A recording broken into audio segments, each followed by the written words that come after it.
Assalamualaikum warahmatullahi wabarakatuh. Saya Herido dengan NIM 1181407173 ingin mempresentasikan hasil draft proposal tugas akhir untuk memenuhi tugas mata kuliah metodologi penelitian. Adapun judul yang saya bawakan di sini yaitu analisa perancangan keamanan jalur transmisi jaringan menggunakan virtual private network. Tujuan dari penelitian ini sendiri yaitu yang pertama memenuhi mata kuliah metodologi penelitian itu sendiri. Kemudian yang kedua yaitu untuk menganalisa, untuk merancang keamanan jalur transmisi jaringan menggunakan metode point-to-point tunneling protocol. Kemudian untuk impact yang akan dihasilkan sendiri yaitu mengamankan data yang sedang ditransmisikan dengan menggunakan virtual private network itu sendiri, di mana virtual private network itu sendiri membuat jaringan virtual khusus di atas jaringan publik, sehingga akan mempercepat lalu lintas data yang dihasilkan karena hanya sedikit yang dapat mengaksesnya. Kemudian yang kedua yaitu mempercepat proses transmisi data dikarenakan menggunakan virtual private network itu sendiri. Kemudian yang ketiga yaitu mengurangi trouble data ketika terjadinya lonjakan atau pengguna jaringan sedang tinggi. Kemudian untuk korelasi RP RQ RO yaitu yang pertama pada RP yaitu kurang maksimalnya proses transmisi data pada saat tingginya penggunaan jaringan. Yang kedua yaitu tingginya kemungkinan terjadinya kebocoran data karena jalur transmisi data yang mudah disadap ataupun dilacak. Untuk perumusan masalahnya sendiri, bagaimana maksimalkan penggunaan jaringan komputer untuk menghindari trouble pada proses transmisi data ketika pengguna jaringan sedang tinggi.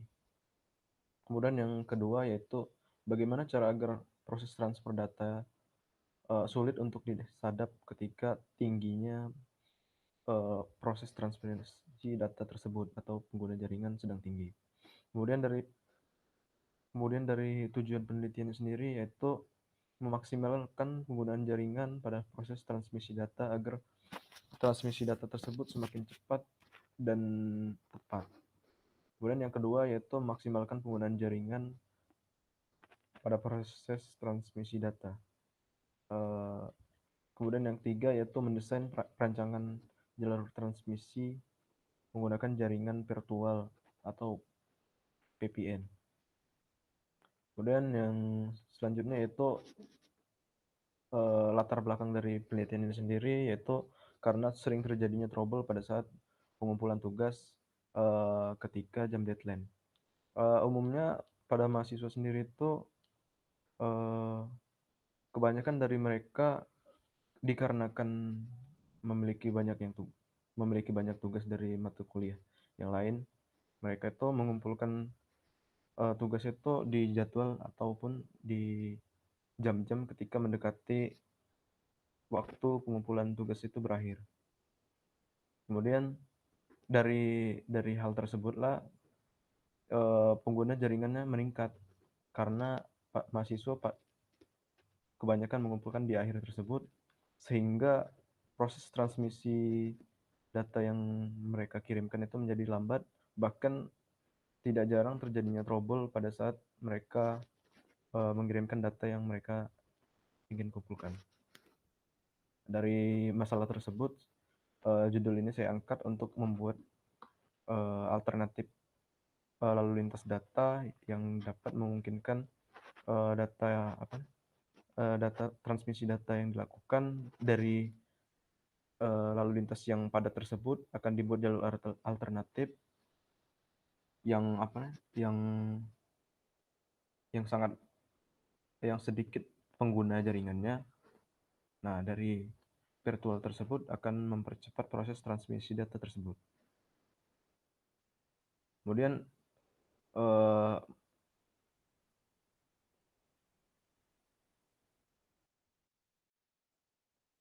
identifikasi masalah dari penelitian ini yaitu proses kerja transmisi data pada jaringan komputer yang kurang maksimal dikarenakan padatnya akses form yang bersamaan. Kemudian yang kedua, sering terjadi trouble ketika tingginya pengguna jaringan. Untuk trouble sendiri, eee, ada beberapa macam hal, yang pertama yaitu gagalnya proses pengiriman data, kemudian yang kedua, eee, kesalahan data yang dikirimkan, kemudian dan lain-lainnya. Kemudian yang tiga yaitu tinggi kemungkinan terjadi kebocoran data karena jalur transmisi data tersebut yang padat, eee, dapat dengan mudah ataupun tidak sulit bagi para penyadap untuk menyadap data yang dikirimkan. Kemudian untuk rumusan masalah yaitu bagaimana cara maksimalkan penggunaan jaringan komputer untuk menghindari trouble pada proses transmisi data ketika pengguna jaringan sedang tinggi. Kemudian yang kedua, bagaimana cara agar proses transfer data sulit atau sukar untuk disadap ataupun dilacak. Kemudian batasan masalah dari penelitian sendiri kami batasi, yaitu penggunaan dibatasi hanya pada lingkup jaringan yang sama. Kemudian yang kedua, pengamanan hanya sebatas implementasi hanya sebatas rancangan berupa prototipe ataupun blueprint. Kemudian dari desain penelitian sendiri, eh, desain yang saya gunakan di sini yaitu desain penelitian eksploratif, di mana eh, dalam desain penelitian sendiri itu terdiri atau diklasifikasikan menjadi dua bagian. Yang pertama yaitu eksploratif, kemudian yang kedua ada konklusif. Dari penelitian konklusif sendiri diklasifikasikan lagi menjadi dua, yaitu deskriptif dan kausal. Dalam penelitian ini sendiri, eh, desain penelitian yang saya gunakan yaitu eksploratif, karena eh, bertujuan untuk mendapatkan keterangan, wawasan, pengetahuan, ide, dan pemahaman untuk merumuskan serta mendefinisikan masalah pada penelitian. Kemudian selanjutnya yaitu ada pengumpulan data.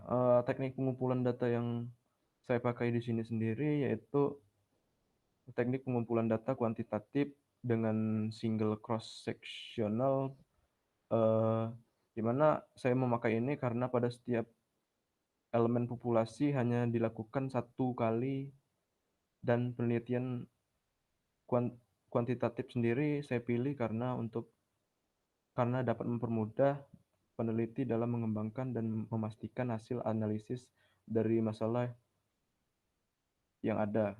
Karena data yang diperoleh dari eh, data kuantitatif sendiri akan lebih lengkap dan bermakna, serta tujuan penelitian dapat dicapai. Kemudian metode yang saya pakai sendiri yang pertama yaitu ada survei, di mana dalam survei ini saya memberikan pertanyaan-pertanyaan dengan satu atau lebih pilihan jawaban yang telah disediakan oleh peneliti. Kemudian responden diminta untuk memilih jawaban yang telah disediakan. Kemudian yang kedua yaitu ada berupa skala, di mana responden diminta untuk menjawab pertanyaan berbentuk skala untuk mengukur pengalaman yang sudah dialami responden terhadap pernyataan kuesioner yang saya sediakan. Dengan skala yang saya gunakan yaitu 1 sampai 4. Pertama yaitu sangat tidak setuju, kedua tidak setuju, tiga setuju, dan 4 sangat setuju. Kuesioner yang saya pakai sendiri harus diisi langsung oleh responden, dan saya sendiri dapat memberikan penjelasan terhadap pertanyaan jika ada responden yang merasa bingung terhadap pengisian kuesioner, sehingga data yang saya dapatkan benar dan tepat. Kemudian, yang kedua yaitu eksperimen, di mana metode ini sendiri bertujuan untuk memberikan penjelasan hubungan dari sebab akibat antara satu variabel dengan variabel lainnya. Di mana dalam eksperimennya ini sendiri, saya melakukan capture pada transmisi data pada sebuah form, di mana, studi kasus yang saya gunakan sendiri ini, saya meng-capture dari form, pengumpulan tugas besar metode pen ini sendiri. Di mana, saya meng-capture eee, for web form yang untuk pengumpulan metode pen ini dengan apa ya, dengan waktu yang biasa dan dengan waktu yang dekat dengan, eee, deadline-nya. Di mana setelah saya tentukan begitu, saya dapat menggunakan true experimental design, di mana saya dapat membandingkan antara, eee, variabel yang telah saya berikan perlakuan dan yang tidak. Kemudian selanjutnya ada pengolahan data awal, di mana dalam pengolahan data awal ini sendiri, data awal yang saya dapat sebelumnya dari metode yang saya pakai, yaitu survei, akan saya jadikan sebagai presentasi kegagalan dalam transmisi data. Kemudian, eee, hasil dari data tersebut akan saya bandingkan dengan hasil data traffic yang saya dapat dari Capture Wireshark menggunakan metode eksperimental. Kemudian untuk metode eksperimen sendiri, saya menggunakan true experimental design, di mana perlakuan yang dilakukan untuk capture akan saya ambil ketika waktu pengumpulan data sedang ramai ataupun mendekati jam deadline-nya itu sendiri. Kemudian akan saya bandingkan dengan capture ketika di waktu biasa. Penggunaan true experimental sendiri digunakan untuk, dapat memahami serta mengontrol semua variabel luar yang bisa saja mempengaruhi eksperimen yang saya lakukan. Kemudian dari hasil kedua variabel tersebut, akan saya analisis kembali,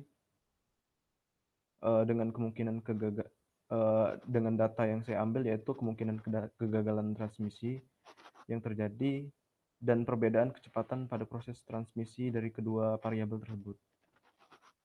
Dan untuk memastikan ketepatan data dari metode eksperimental itu, saya akan melakukan pengecekan dan analisa kembali menggunakan data survei yang sudah saya buat sebelumnya menggunakan, metode survei itu sendiri. Adapun komponen dari analisis yang saya jalankan, yaitu pertama ada reduksi data, penyajian data, penyimpulan data. Di mana di reduksi data ini saya mencatat secara rinci dan teliti serta merangkum, memilih hal pokok dan memfokuskan pada hal penting yang kemudian saya analisis analisis, eee, saya cari hal-hal penting untuk pencarian sebuah pola. Kemudian yang kedua yaitu ada penyajian data, di mana saya menyajikan data bisa dalam bentuk tabel ataupun hubungan antar variabel dan sejenisnya. Kemudian penyimpulan data, yang setelah saya dapatkan akan bersifat sementara ataupun dapat berubah ketika, saya menemukan bukti-bukti yang kuat pada tahapan selanjutnya. Tetapi jika kesimpulan awal yang saya punya tersebut sudah didukung oleh bukti-bukti yang kuat, maka kesimpulan awal yang saya dapat tersebut dapat menjadi kesimpulan yang kredibel. Kemudian dari hasil kesimpulan yang tersebut, bisa saya dapatkan, eee, metodologi yang cocok untuk penelitian yang saya bawakan, yaitu metode eksperimen dengan point to point tunneling protokol.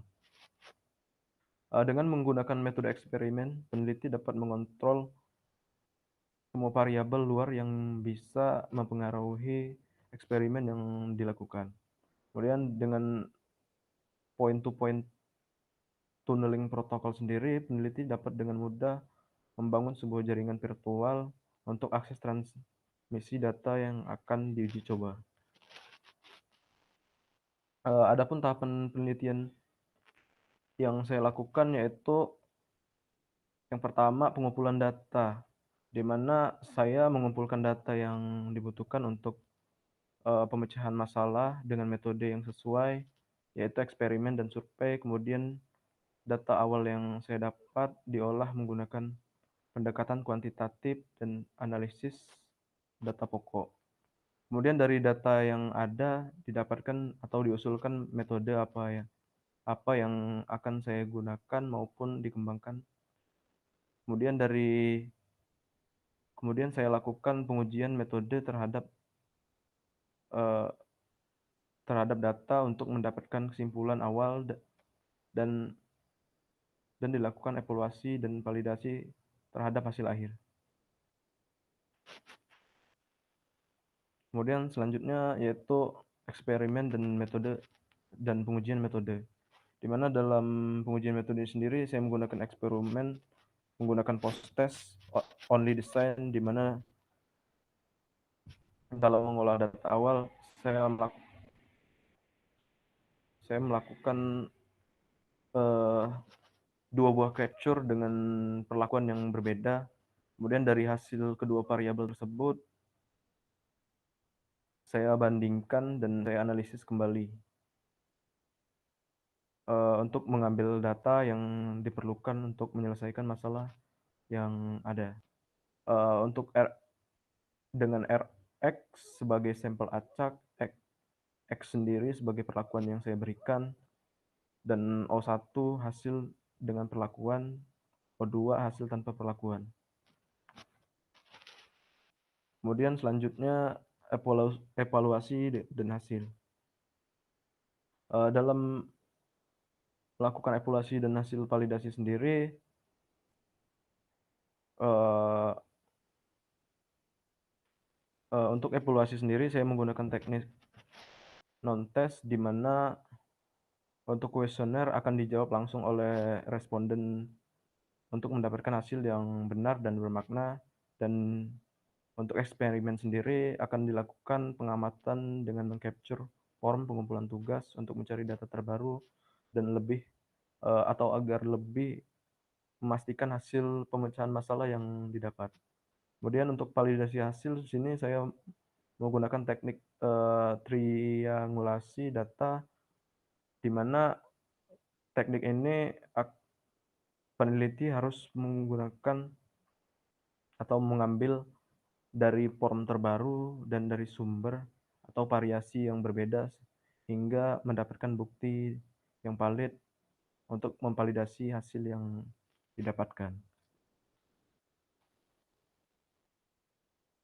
Sekian presentasi draft proposal dari saya akhiri. Assalamualaikum warahmatullahi wabarakatuh.